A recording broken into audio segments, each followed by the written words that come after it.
Melancholia Africana, The Indispensable Overcoming of the Black Condition by Nathalie Edick, powerfully translated from the original French by Bill Hamlet, delivers a poetic and transdisciplinary reflection on the enduring impact of the transatlantic slave trade and its aftermath. As a Cameroonian scholar, theorist, and filmmaker, Edick presents a compelling exploration of the pervasive legacy of anti-Black racism and its far-reaching consequences on social relations, informed by the historical atrocities of African enslavement and colonial expansion. Rather than a mere scholarly lamentation, the book delves into the profound psychological and material ramifications of the Middle Passage, the triangular trade route that forcibly transported millions of Africans to the New World. Edick artfully weaves together various disciplines to offer persuasive theoretical interventions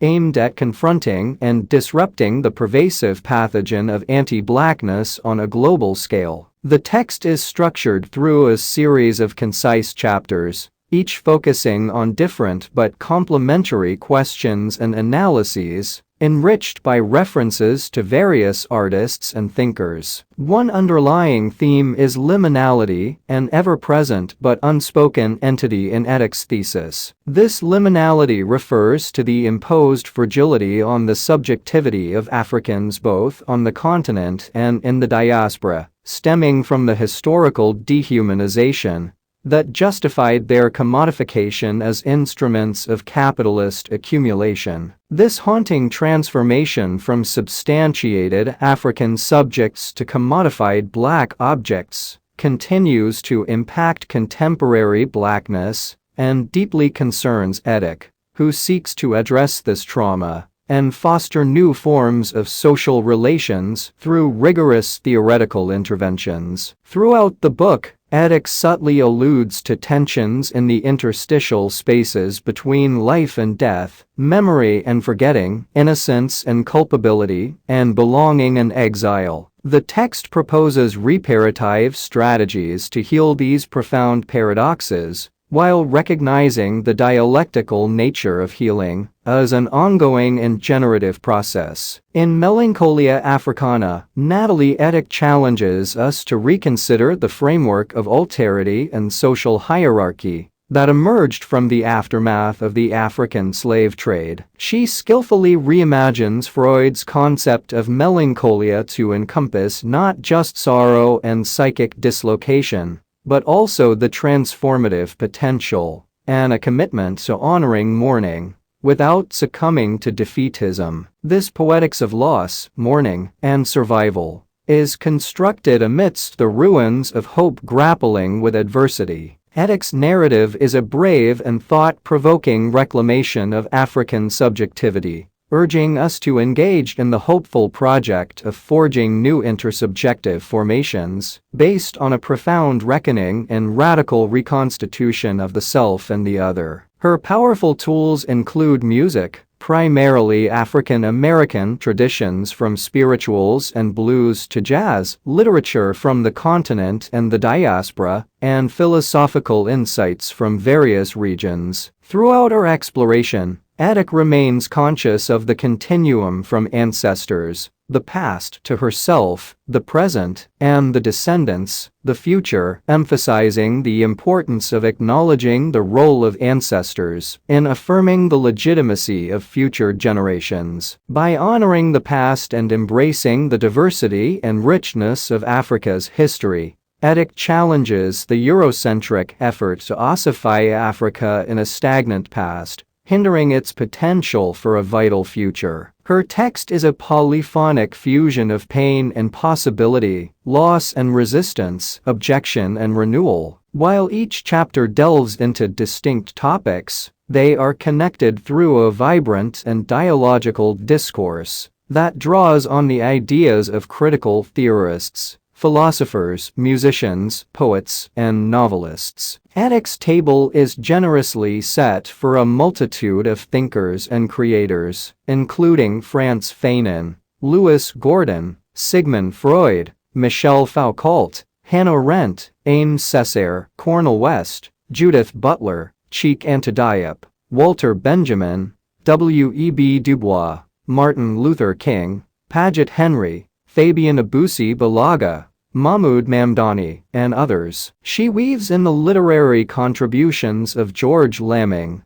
Barago Diop, Leonora Miano, Ralph Ellison, and June Jordan, while the musical dimension is enriched by Thelonious Monk, John Coltrane, Dizzy Gillespie, Charles Mingus, Louis Armstrong, and Gil Scott-Heron. Melancholia Africana is divided into two main sections, each comprising several sub-chapters. The first half, titled Melancholia Africana, Scattered Fragments of Africa, aptly describes the phenomena that Natalie Edick aims to address. In the second half, How Does One Make Sense of Post-Colonial Nonsense? Edick takes a more prescriptive approach, seeking to confront the menacing shadow cast by ongoing anti-black violence. Edick begins her introduction by acknowledging foundational ancestors, such as Frantz Fanon, Audre Lorde, and Aimé Césaire, who have shaped emancipatory praxis in the 20th century. As both an ancestor and a descendant, Edick embraces the revolutionary spirit of these theorists and offers concrete ideas to compassionately reckon with black subjugation,